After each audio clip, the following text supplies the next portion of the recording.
is fascinating because it's porcelain from the German first class quarters. And what that tells us is that the first class quarters had indoor plumbing, when the second class quarters, which was where the Ukrainians, the Austro-Hungarians were, had outhouses or privies. One of the really interesting things was that they had an escape tunnel. And we found numerous things in the escape tunnel. One of the tobacco tins, which was fascinating to me, still has the shoring nails in it. And so I picture a prisoner keeping a tobacco tin in his shirt pocket and walking around with it daily and hiding in plain sight. You know, how he's going into the basement of the second class building and digging this tunnel and shoring it up when he was able to.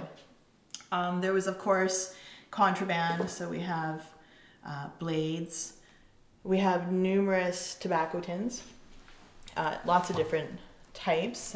So they had cigarette, chewing tobacco, and smoking or pipe tobacco. So Edgeworth, Velvet, and Prince Albert. And with each of these, you're able to date them based on the various prints and the type of lids and encasement and whatnot, which helped us to date the camp and know that we were actually excavating in the correct area.